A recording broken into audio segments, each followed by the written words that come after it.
All right, for day 3 of your journey today, day 3 is devoted to noticing the physical landscape around you. You need to travel through 2 counties today, and you can find the county map posted on yesterday's assignment. You can cross through a county that you've already been to, but it does not count to your total of 2 new counties. So if I was to pull up your travel activity from yesterday, I'm just going to use this one. It's right here. Here's my county map. If I was up over in Lake County and I got to Lake County by going through St. Louis County, like if I was in Duluth and then I visit Two Harbors, I can only count St. Louis County once. It doesn't count if I go back. And I am going to have to go back because otherwise I'll be stuck in Cook County and I'll need to come backwards. If you've already been in one of the counties and you used it yesterday, you are unable to count that one for today. 2 new counties.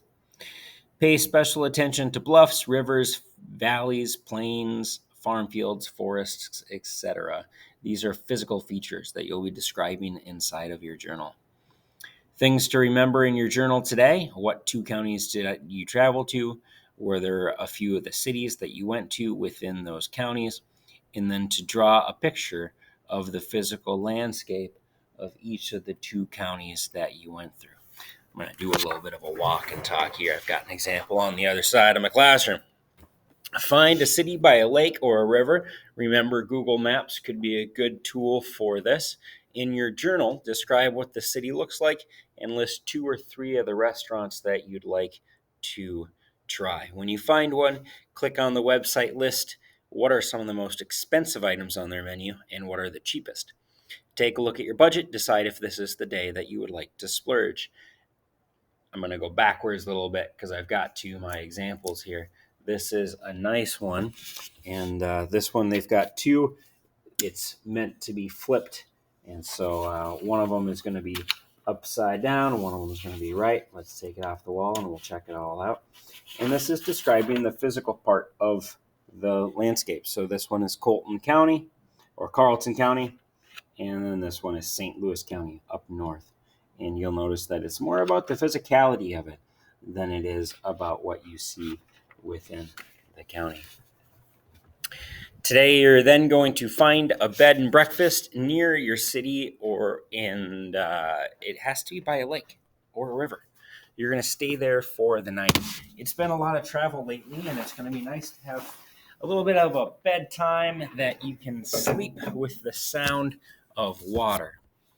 So if I was to open up and I'm going to find a city, let's go over to Pelican Rapids. Pelican Rapids, Minnesota. When I look at a map, I'm going to see that there is a river, and now I need to find a hotel that I can look at the river from, or a hotel that I can see camping, but I'm not able to camp tonight because I need to find a bed and breakfast.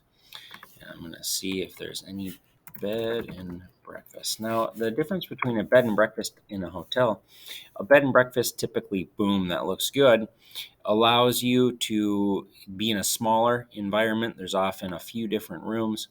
And with a bed and breakfast, it's also going to be something where when you're at a bed and breakfast, the person that you're staying with often is super wise in describing the things around the area. I wonder if that looks like the sign for my bed and breakfast. There it is. Can I see water? Ooh, I'm going to have to continue along. I can't see any sort of lakes from that bed and breakfast. Inside of a bed and breakfast, you're going to have somebody who is going to be able to help provide some information for you.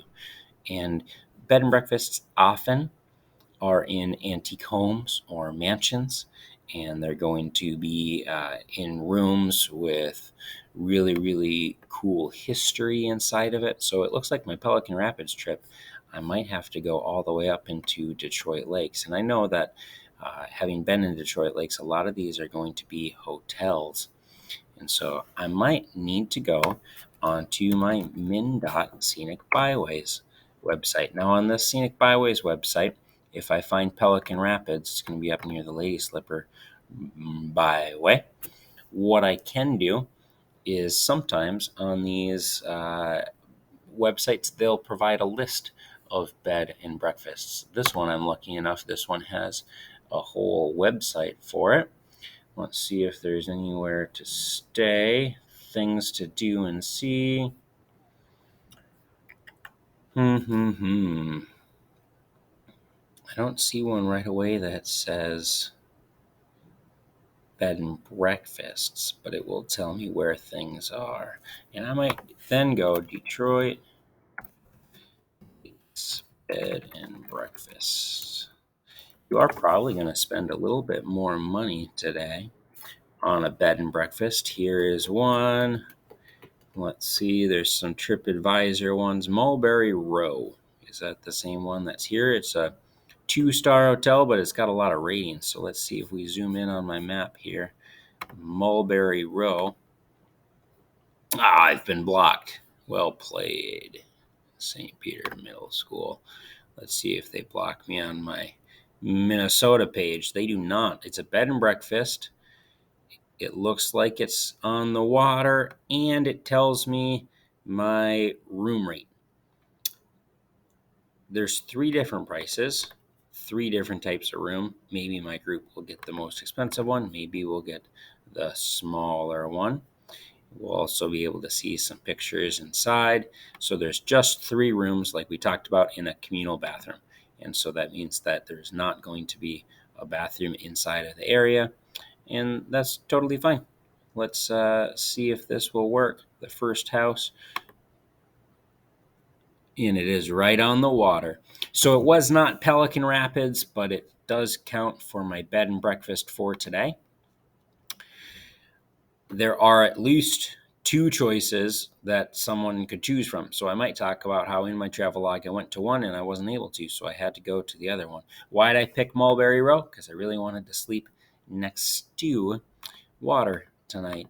And I can. It's going to be a little bit further away, probably about, looks like that's our 5 kilometers, so it might take like 25 extra minutes to go out. So I'll probably, in my journal, eat dinner in Pelican Rapids. And you're not going to be surprised by this, but a bed and breakfast often provides a breakfast, and they often make a breakfast that you get to choose from.